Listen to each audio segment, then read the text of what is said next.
This video will disappear in 24 hours. Listen carefully or lose this power forever. The knowledge I'm about to give you is so dangerous that those who wield it rarely share it. Because once you understand this, you will never be the same. You will see through every lie, bend every mind, and control any conversation without resistance. But be warned, this isn't for the weak. Every war ever fought, every empire ever built, every fortune ever made was first won in the mind. Before the sword, before the deal, before the conquest, there was persuasion, control, manipulation. If you don't understand this, you are the one being controlled. But after today, that will change, because by the end of this video, you will know how to control anyone's mind without them ever realizing it. The real question is, are you ready to leave behind the illusion of free will? Because once you step into this world, you will never see human interaction the same way again. You will recognize the subtle cues that determine who dominates and who obeys. You will spot the cracks in someone's psyche with a glance. You will hear the tremor in their voice that tells you exactly what they fear the most. And once you have this power, you can never unlearn it. Right now, you're being ignored, manipulated, dismissed. You struggle to be taken seriously. When you speak, people barely listen. And when you ask for something, they hesitate, delay, reject. Why? Because you're using logic. While they're using psychological warfare, you're playing fair, they're playing to win. And today, I'm handing you their playbook. Think about your last conversation. Did you truly control it? Did they walk away thinking about what you wanted them to think? Or did you leave feeling unheard, unnoticed, unimportant? That ends today. You will no longer be the prey. After this, you will be the predator. You will enter every conversation knowing how to make them feel, how to make them think, and how to make them do what you want, without force, without resistance, without them even knowing why. This is why powerful people always win. Not because they are smarter, richer, or more deserving, but because they know something you don't. Every human mind has a back door. And if you know where to look, you can walk right in. You've been told to be nice, to be understanding, to listen actively, and communicate openly.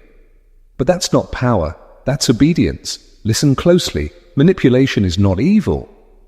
Influence is not bad. It's a tool, the same tool that politicians, CEOs, and master persuaders use every day. The difference? They use it to dominate. You've been using it to beg. That ends now. The biggest lie you've been told? That persuasion is about words. It isn't.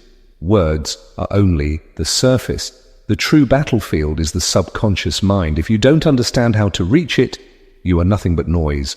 But once you do, every word you say will feel like their own thought. They will obey, not because they have to, but because they believe it was their idea all along. They say, knowledge is power, but that's another lie. Real power is knowing what someone desperately wants and making them think only you can give it to them.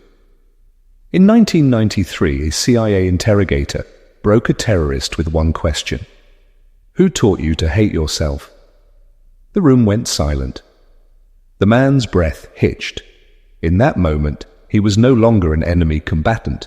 He was a scared child confronting a ghost from his past. And when the interrogator spoke again, the man obeyed, because he had lost control of his own mind. Today I'll show you how to do the same. Another example. In the 1980s, a Wall Street executive closed billion-dollar deals without ever making a hard sell. How? He used a single phrase. I wouldn't expect you to understand this level of strategy. Instantly, the other party felt challenged. Their subconscious drove them to prove themselves. They signed the deal just to prove they could play at his level. That is how control works, not through force, but through strategic pressure on the right weakness. Now let's break this down into 10 phases. Each phase is a piece of the puzzle, a step closer to mastering absolute influence, and it all starts here. Phase 1. Identify the fracture.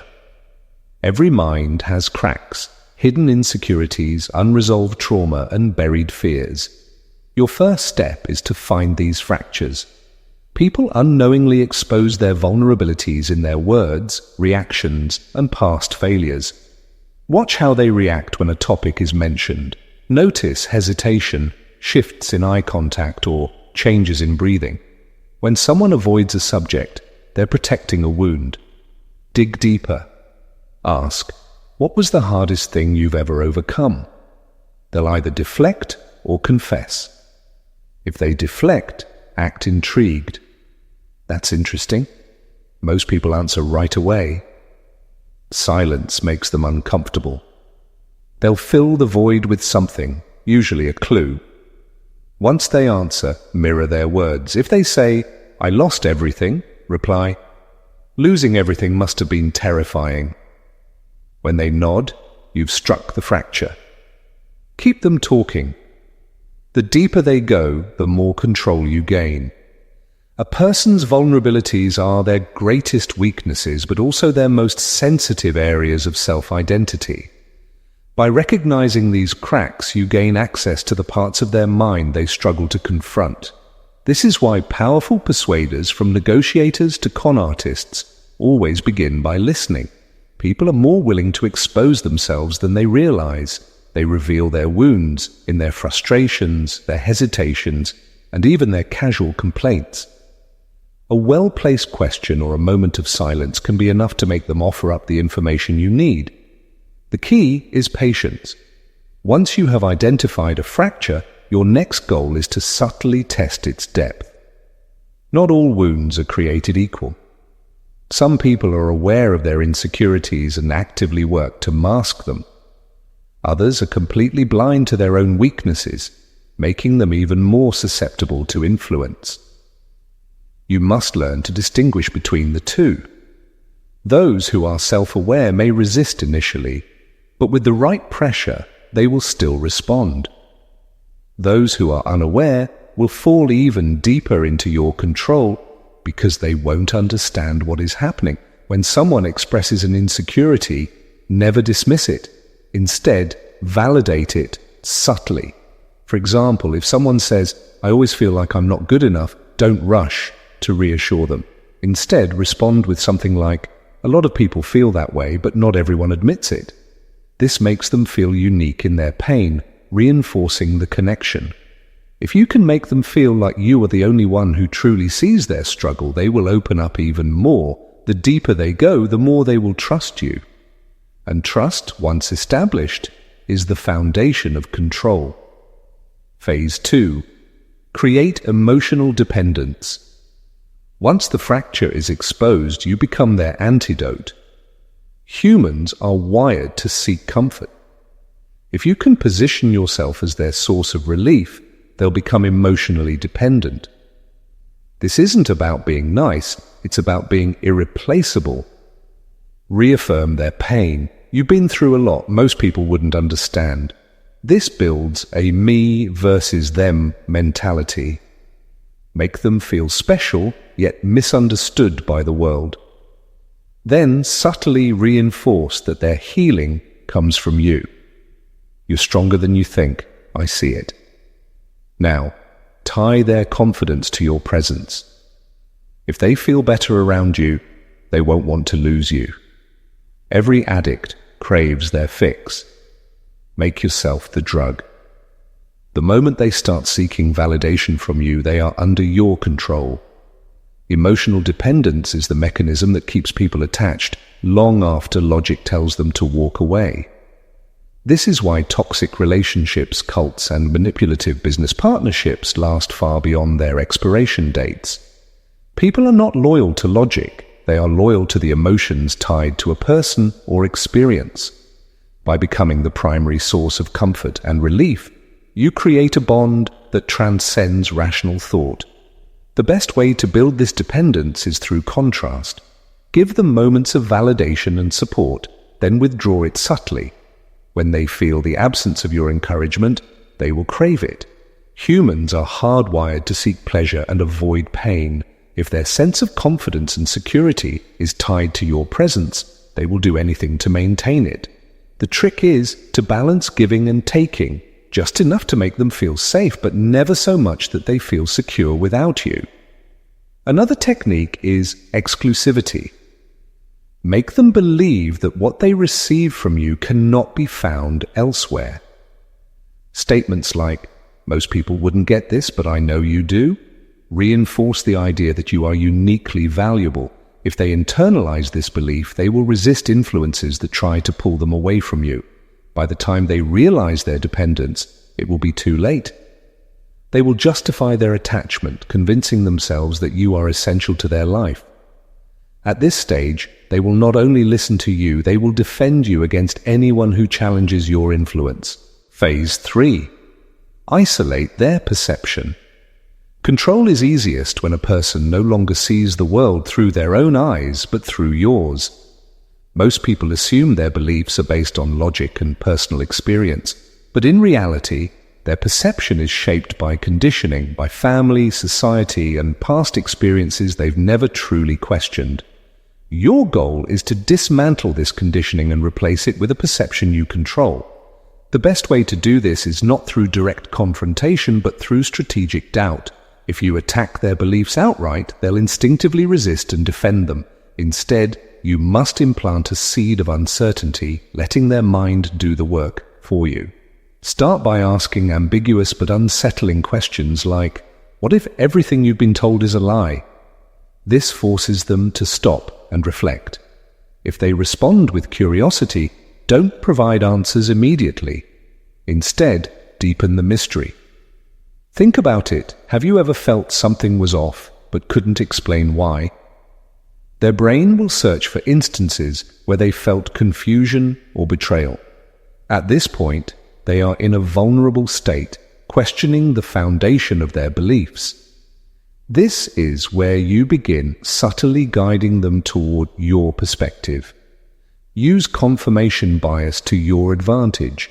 As they recall past doubts, reinforce them with statements like, "That's because most people never question what they've been told." Now, instead of dismissing their doubts, they start seeing them as proof that they've been misled. Once you weaken their current worldview, introduce yours. The truth isn't what they tell you, it's what they don't want you to see. Keep it vague at first. Their subconscious will crave clarity, making them more receptive to your explanations.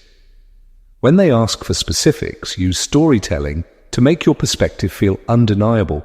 "I had a friend just like you. He believed everything he was taught until he realized he was just another pawn in the system." This triggers identification, making them relate. The more they relate, the more they accept your view. Your goal is to make them question everything they once believed, while simultaneously providing yourself as the new source of certainty. Once their perception is aligned with yours, their resistance fades. Now you don't have to argue to convince them, they will convince themselves. Phase 4. Mirror the shadow. Every person has a hidden side, a version of themselves they suppress because they fear judgment, rejection, or consequences. This shadow contains their deepest desires, raw ambitions, and unfiltered emotions. Society conditions people to hide these aspects, making them feel isolated in their thoughts. Your job is to become the only person who truly understands them by mirroring their shadow, not with judgment, but with acceptance. The process starts with recognition. Pay close attention to the moments when they hint at suppressed emotions, resentment, aggression, jealousy, selfishness, or an insatiable hunger for power. These glimpses often surface in the form of jokes, offhand comments, or reactions to external events. When someone says, "I swear sometimes I just want to burn it all down," most people dismiss it as a joke. You won't. Instead, you lean in and say, "That's because you see through the bullshit. Most people don't." This simple validation changes everything. People who suppress their true thoughts feel alone. They assume no one would understand them.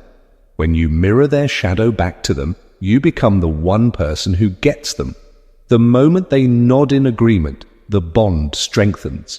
This is when you go deeper. Say something like, "I bet you felt this way for a long time but couldn't say it out loud." Their confirmation will be in their body language, a subtle smile, a sigh of relief, or an intense gaze. They've been seen, and that changes the game. Now you elevate the connection by giving them permission to embrace their hidden side. You're not wrong for thinking this way, it just means you see the truth. This subtle reframe removes guilt and shame from their suppressed emotions. Instead of feeling wrong for their thoughts, they start feeling empowered. They begin to believe that their instincts were never the problem. Society's conditioning was. Once this acceptance is in place, the trust deepens. They'll start revealing more, stories they've never told, secrets they've never shared. Each confession increases their emotional investment in you. The more they reveal, the more they feel connected. The deeper the bond, the more control you gain. At this stage, you are no longer just an influence in their life. You've become the person they can finally be themselves around. And that kind of attachment, it's nearly unbreakable. Phase 5. Reframe their reality. Once trust is established, you can start reshaping their entire worldview. Most people assume beliefs change through facts and logic, but that's a myth. People change based on emotion. Your goal is to make them feel their old mindset was holding them back, and that adopting your perspective is their key to liberation. Start by introducing doubt into their past thinking. Say something like, "Have you ever noticed how the people who follow the rules the most are usually the ones struggling the hardest?" This forces them to reflect on experiences where blind obedience led to failure.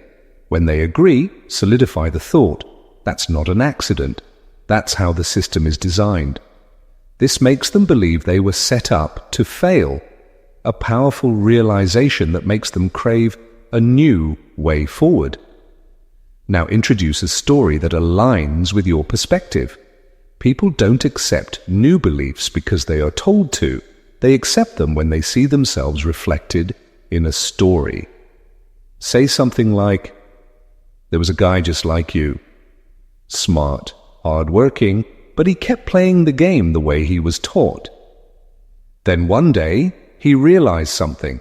The game was never meant for him to win. The moment he changed his mindset, everything shifted. By leaving the story open-ended, you let them mentally insert themselves into the narrative. They begin to wonder, what if I've been playing the game wrong this whole time? That moment of doubt is where transformation begins. The next step is to position your perspective as the only logical path forward. Use rhetorical questions like, would you rather keep doing what hasn't worked or try something different? This makes them feel like staying the same is the real risk, not changing. Once their mind reaches this conclusion on its own, resistance fades. At this point, they will start rejecting old beliefs in favor of yours. But the genius of this phase is that they won't even realize they were persuaded. In their mind, they figured it out themselves, and because it feels like their own discovery, they'll defend it with conviction. The mind once changed does not revert easily, and once you control someone's worldview, you control their decisions, priorities, and future. Phase 6. Manipulate their decisions. People hate being told what to do, but they love feeling like they're making powerful choices. The trick is to make sure every choice they make benefits you while letting them believe it was their decision all along. The best way to do this is through framing.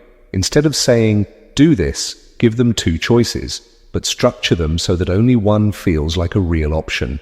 For example, you can either keep doing what you've always done and stay stuck, or you can take control. Notice how the first option sounds like failure, while the second sounds like progress. Even though they technically have a choice, the framing pushes them toward your preferred outcome. If they hesitate, use identity reinforcement. People don't just act based on logic, they act based on who they believe they are. Say something like, "Most people wait too long and regret it, but you're not most people, right?" This taps into their ego. No one wants to be seen as weak or indecisive. Once they take a small step, reinforce their action. That's why you're different. You take action. Every time they follow your lead, reward them with validation. When people feel good about a choice, they double down on it. This is why the first decision is the hardest. Once they commit, momentum makes future decisions easier. The final step is reinforcement. If they ever doubt their choice, remind them of their progress. Look at where you were before and where you are now. That's because of the choices you made. This makes them own the decision, increasing their emotional investment in it. By structuring choices in a way that always leads to your desired outcome, you ensure that they will keep making decisions in your favor without ever feeling manipulated. Phase 7. Become their source of certainty. Uncertainty is terrifying. Most people crave stability, especially in an unpredictable world. The moment you position yourself as their source of clarity and direction, they will cling to you, not out of obligation but out of necessity. To achieve this, you must become unshakable. People follow those who appear unbothered by chaos. No matter what happens, you maintain an air of calm dominance. When they're stressed, you say, "This is nothing. I've seen worse." When they're confused, you say, "I already saw this coming. Here's what we do." This reinforces the idea that you always know the way forward. The key here is predictive statements. If you can forecast an event before it happens, they'll see you as a visionary. Say things like, "Watch, this is going to happen next." When it does, their trust in you multiplies. Even when your predictions aren't 100% accurate, your confidence will make them believe you understand the bigger picture. You also eliminate their mental clutter. People get paralyzed by too many options. Your job is to simplify their decisions. Forget all the noise. Here's what actually matters. When they take your advice and see results, they stop questioning you. Once you become their source of certainty, they won't seek guidance elsewhere. Why? Because trusting you feels safe, and the human mind prioritizes security over almost everything else. Phase 8. Create an us vs them mentality. Nothing bonds people like a shared enemy. To solidify loyalty, you must create a sense of exclusivity, an elite group that understands the truth while everyone else is lost. Start by identifying a common opposition. It could be a system, a mindset, or even specific people. Say things like, "Most people don't get it. They're stuck in the old way of thinking." This makes them feel superior to outsiders. Reinforce this by mocking the opposition's failures. Look at them, still playing by the rules that don't work. This makes them emotionally distance themselves from their past beliefs, further aligning with yours. Now introduce a sense of belonging. Say, "That's why people like us think differently. We don't follow the herd." This builds an identity around being part of an exclusive group. The more they believe they are part of something special, the harder they will cling to it. Over time, they won't just defend your ideas, they'll attack anything that threatens them. And when someone is willing to fight for your perspective, you own their loyalty indefinitely. Phase 9. Control their rewards and consequences. Humans are wired to seek pleasure and avoid pain. If you control what makes them feel good and what makes them feel bad, you control their behavior. Start with positive reinforcement. Every time they align with your perspective, reward them with praise. That's why you're ahead of everyone else. This links validation to following your lead. But the real power comes from controlling their pain points. If they drift away from your influence, introduce subtle, negative reinforcement. For example, if they hesitate on a decision, remind them of past failures. "You remember what happened last time you didn't act fast, right?" This triggers their fear of repeating mistakes. Use social reinforcement too. Say, everyone who's winning is doing this. No one wants to feel like they're being left behind. This makes them instinctively follow the crowd, especially when they believe that crowd is the elite group you created in Phase 8. By regulating what they associate with pleasure and pain, you dictate how they think, feel, and act without ever forcing them. Phase 10. Make them chase your approval. The final stage is where influence turns into obsession.